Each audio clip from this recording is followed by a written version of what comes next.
Bem-vindo ao Economize, espaço de finanças pessoais da JTV. Esta é uma parceria do Jornal Económico e da Reorganiza. Connosco temos o João Moraes Barbosa, administrador do Grupo Reorganiza. Muito obrigado, João, pela presença neste programa. Hoje vamos falar aqui de um tema que é absolutamente incontornável nesta altura do ano, que é a entrega da declaração de IRS. Neste programa vamos aqui interpretar algumas rúbricas mais importantes desta simulação do IRS. Certo, portanto aqui a ideia começou agora a época de entrega da nossa declaração de rendimentos, uma entrega que devemos estar já a preparar há muito tempo e, portanto, um alerta que vamos deixar é para preparar o nosso IRS do próximo ano. E preparar, não deixar tudo para a última hora, não é? Não deixar tudo, começar o quanto antes, porque é ao longo do ano que nós vamos preparando o nosso IRS para depois conseguirmos maximizar o retorno que vamos ter dos impostos. Mas, de facto, estamos nesta altura em que estamos a fazer a nossa declaração de rendimento, há sempre muita procura nos nossos sites, reorganiza o que é que significa cada uma das rúbricas, como é que nós conseguimos otimizar estes reembolsos. Portanto, hoje vamos trazer aqui algumas ideias. Obviamente que isto não implica que as pessoas não devam pesquisar mais informação, porque há muito detalhe, nós não vamos poder aqui abarcar todo o tipo de situações, mas, portanto, vamos também tentar deixar na descrição dos vídeos alguns links e alguns recursos úteis que possam ser importantes para melhorar aqui a nossa declaração de rendimentos. Mas, portanto, começando aqui, se calhar a interpretar um pouco o que é que significam algumas rúbricas que estão no resultado da nossa simulação de IRS, a pessoa quando carrega a simulação, depois de ter passado todos os erros e todas aquelas questões que tem que corrigir, temos uma tabela que é importante conhecermos. Em primeiro lugar, temos aquilo que é o nosso rendimento global, portanto, tipicamente aqui é englobado nesta primeira linha todos aqueles rendimentos que nós optamos exatamente por este englobamento. Temos os rendimentos de trabalho, portanto, do anexo A, temos os rendimentos de trabalhador por conta de outrem, portanto, ficam aqui inseridos estes rendimentos. E ficam também inseridos rendimentos por exemplo, os famosos recibos verdes também podemos incluir nesta rúbrica e outros rendimentos que obtemos por englobar, como por exemplo alguma mais-valia que possamos ter em algum investimento ou algumas rendas de imóveis que tínhamos arrendados, que tínhamos optado pelo englobamento. Portanto, vem nesta primeira linha que temos como que um rendimento bruto. E depois, na linha exatamente abaixo, temos as deduções específicas. Portanto, dependendo se temos uma ou duas pessoas ou sujeitos passivos que fazem a declaração de rendimentos, temos um valor, anda ali à volta dos 4.100 euros por cada pessoa, que acaba por ser deduzido a este valor, que é como que tenhamos um rendimento líquido, que será com base nesse rendimento que depois vai ser determinada aquela que é a nossa taxa de imposto e aquilo que vai servir depois de base para calcular o imposto que nós devemos ao Estado. Portanto, que isto aí acaba por ser o rendimento global, tiramos as deduções específicas, acabamos por ter um rendimento coletável. Com base neste rendimento coletável, depois podemos ter ali há duas linhas abaixo que, enfim, são muito específicas, mas acabamos de ter um rendimento para determinação das taxas de imposto e aqui vamos buscar então os escalões de IRS que temos. Como sabemos, são 7 escalões, que vai desde os 0 euros de rendimento até mais de 80.000 euros de rendimento naquele ano. Nós temos aqui uma determinação da taxa. Por exemplo, imaginemos um caso específico, temos um rendimento de 30.000 euros, com um caso que temos o coeficiente familiar, se nós optamos por fazer tributação conjunta ou não, portanto, se eu faço com a minha mulher, o meu coeficiente familiar vai ser 2, se fizer sozinho vai ser 1, e com base nisto vamos ver 30.000 euros, vamos ao escalão de IRS, qual é que é o escalão onde nós estamos incluídos. Neste caso, se fosse uma pessoa a receber, estaríamos no 5º escalão. Como são 2 pessoas, o que nós temos que fazer é pegar nestes 30.000 euros e vamos dividir por 2. Portanto, temos aqui é como que tivéssemos 15.000 euros de rendimento. Portanto, neste caso concreto dos 30.000 euros, dividindo por 2, a pessoa está no 3º escalão de rendimentos, então temos aquela taxa que é uma taxa de 28,5%.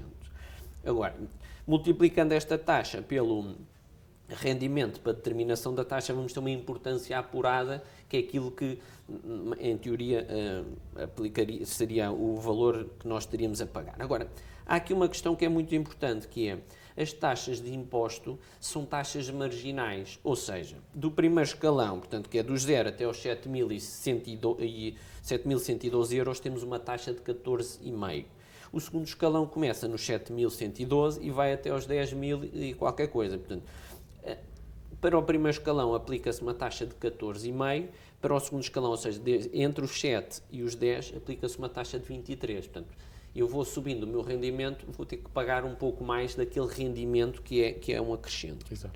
Neste caso temos os 28,5%, só que tem uma coisa que é a parcela a abater, que como veremos na imagem, acaba por ser um valor de 1.194, ou seja, isto é uma forma que o Estado utiliza para aplicar estas taxas marginais. Portanto, eu ao valor dos 4.300 euros vou ter que retirar esta parcela a abater, que isto aqui vai ajudar-me depois a determinar aquilo que é a coleta total de impostos que nós teremos que pagar. Portanto, a coleta, portanto, é um valor que, se nós não tivéssemos qualquer tipo de deduções ou benefícios fiscais, era aquilo que nós teríamos que entregar ao Estado naquele ano. Agora, toda a gente sabe, e todos estamos muito preocupados com aquela ideia de podermos encontrar despesas, podermos encontrar todas aquelas questões legais para podermos reduzir o imposto e, portanto, aumentar aqui as deduções à coleta. E existem até alguns itens específicos que consumimos este ano e no ano anterior que poderão ajudar a essa dedução, não é? Sim, portanto, nós temos um conjunto de critérios que são importantes. Há pouco tempo surgiu aquela que são as despesas gerais e familiares, que é até 250 euros por sujeito passivo, tanto marido e mulher, portanto podemos multiplicar por 2, os filhos não entram aqui no caso. Temos os tais 250 euros de despesas gerais familiares, mas depois temos tudo aquilo que muita gente sabe, temos uma parte que é despesas de saúde, temos limites para as despesas de saúde, ou despesas com habitação, também temos, e aqui varia muito se eu sou proprietário, se vivo numa casa com habitação própria permanente ou se vivo numa casa arrendada. Aqui uma das questões, como vimos, as taxas de juros têm vindo a cair todos os anos, portanto, aquilo que as pessoas pagam hoje em dia de crédito de habitação é muito baixo. Portanto, há aqui uma rúbrica que é a rúbrica de deduzirmos os juros suportados de crédito de habitação. Para muita gente, hoje em dia é praticamente zero. Mas pronto, aqui temos um valor que são à volta de 296 euros se for juros de crédito de habitação. Se eu viver numa casa arrendada, tenho o dobro, portanto, são 502 euros mais ou menos. Mas temos depois, por exemplo, os PPRs. Muita gente subscreve o PPR exatamente para poder colocar parte do valor como uma dedução à coleta. Temos uma pessoa mais nova que faz uma entrega de 2.000 euros para um PPR, pode deduzir 20% disso, ou seja, 400 euros vai colocar aqui como sendo uma dedução à coleta. E aqui o alerta que deixamos sempre quando falamos de PPRs, por exemplo, é que se pensamos que vamos precisar de usar o nosso PPR daqui a um ano ou daqui a 6 meses, se calhar não faz sentido absolutamente nenhum nós colocarmos aqui no anexo respectivo, e aí nós vamos ter que apagar a linha para não ser considerado como uma dedução à coleta, porque senão vamos ser penalizados no futuro, em futuros resgates. Portanto, isto é um alerta que acaba por ser importante. Depois acabamos por ter aqui todas aquelas despesas de saúde, etc., que todas somadas, dependendo do escalão de rendimentos, nós podemos ter mais ou menos deduções à coleta, mas portanto, deduções, eu tenho a coleta, eu vou retirar à coleta, portanto, vou retirar ao imposto que eu devo ao Estado e, portanto, eu, fazendo um menos o outro, eu vou ter aquilo que é coleta líquida, ou seja, depois destas deduções todas, o que é que eu tenho que entregar ao Estado? É este valor que Qual é a conta? Qual é a conta que eu vou ter que suportar? São 100 euros, são 1.000 euros, são 400, não interessa. Portanto, dependendo do caso, eu tenho uma coleta líquida. Agora entra aqui o tema das retenções na fonte, que é muito importante, que é como nós trabalhamos todos os meses, temos o nosso salário, temos um salário bruto e depois é-nos retido na fonte um montante que, na prática, nós estamos a adiantar ao Estado este pagamento de impostos, acaba por ser uma estimativa e tenhamos em mente que às vezes temos aqui algumas, neste caso para este ano temos, por exemplo, o Estado reduz-nos a taxa de retenção na fonte apesar de não reduzir os escalões de rendimento. Portanto, o que está a fazer é estar a criar aqui artificialmente como que um efeito de riqueza, porque eu fico com mais rendimento. Foi muito comentado, não é? Na apresentação do Orçamento de Estado. Sim, exatamente. Foi comentado. Porquê? Porque isto são coisas falsas no sentido em que nós, uma retenção na fonte é um adiantamento e no final do ano, portanto, quando eu vou fazer o meu IRS, eu posso receber isso que eu adiantei ou não, dependendo destes cálculos. E, portanto, algumas famílias no IRS do próximo ano vão ter um problema que vai ser, não vão receber tanto como estavam habituados, mas pronto. E, portanto, eu fazendo coleta líquida menos retenções na fonte, eu vou saber o que é que eu vou ter que entregar ao Estado ou será que vou receber. E há aqui uma questão muito interessante que é, há muita gente que acha que não faz retenção na fonte e quer receber alguma coisa do Estado. Portanto, nós apenas recebemos aquilo que nós adiantamos. Claro. Portanto, aqui conta de deve e do haver e pronto. E depois vamos falar na próxima semana o que é que nós vamos fazer um pouco a este dinheiro que o Estado nos devolve, que a maioria das famílias tem uma devolução de imposto, creio que à volta quase 50% das pessoas não pagam IRS em Portugal e, portanto, há aqui muita gente que vai ter uma devolução.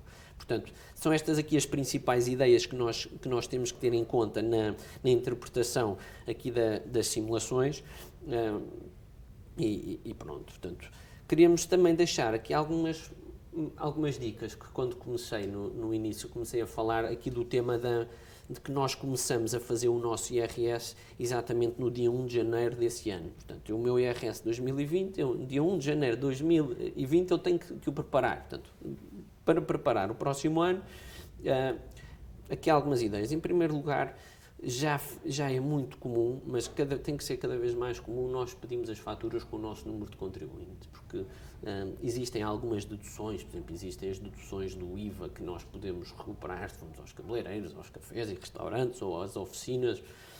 Portanto, ganhamos este hábito, não só porque isto é inteligente para nós, que vamos conseguir melhorar aqui o nosso IRS, mas, por outro lado, porque também há uma justiça fiscal, quer dizer, claro. Se eu for ao restaurante e pago o IVA, não faz sentido o senhor do restaurante ficar com o IVA que eu paguei, que devia ser entregue ao Estado. Mas, portanto, temos este hábito de pedirmos faturas com o nosso número de contribuinte e convém guardarmos as faturas. Porquê? Porque nós, todas as faturas, vamos ter que as comunicar, ou vamos ter que as validar no portal do e-fatura. E pode haver ali dúvidas, pode haver ali o prestador de serviço pode não comunicar essas despesas ao Estado e, portanto, convém nós termos isto tudo certinho, que é para maximizarmos aquilo que nós podemos deduzir mais à frente. E não esquecemos isto, ganhamos o hábito de todos os meses, 3 em 3 meses, irmos ao portal do e-fatura, validar, atribuir as faturas às categorias específicas, se é despesas de saúde, vamos pôr lá o coraçãozinho que lá está, se é despesa de habitação, enfim, temos vários critérios, é muito fácil e temos que ganhar... E é intuitivo também, não é? Temos que ganhar esse hábito, porque senão vamos ter aqui enfim, vamos estar a desperdiçar dinheiro. Depois, outra ideia que é importante, e nós podemos ter filhos, nasce-nos um filho a meio do ano, e nós vamos ter que comunicar o nosso filho ao Estado. Ou seja, apesar do nosso filho ter um número de contribuinte, temos aqui um tema que é o Estado não o vai colocar automaticamente no nosso agregado. Portanto, até ao final do ano, nós convém pedirmos, registá-lo no portal das finanças, pedir a senha de acesso, que é para inserirmos o nosso filho no nosso agregado familiar, porque quanto mais filhos nós temos, melhor vai ser aqui a conta do deve e do haver que temos que pagar ao Estado. Depois, outras ideias. Quem tem, por exemplo, e há muitas famílias e cada vez mais temos falado muito, por exemplo, do investimento para arrendamento. Há outra ideia que é importante, que é, à medida que aumenta o prazo dos contratos de arrendamento, a nossa taxa de imposto vai baixar. Portanto, se eu faço um contrato a um ano, a minha taxa de imposto é 28%, se eu faço a mais de 2, a mais de 4, a mais de 6, etc., a minha taxa vai baixando.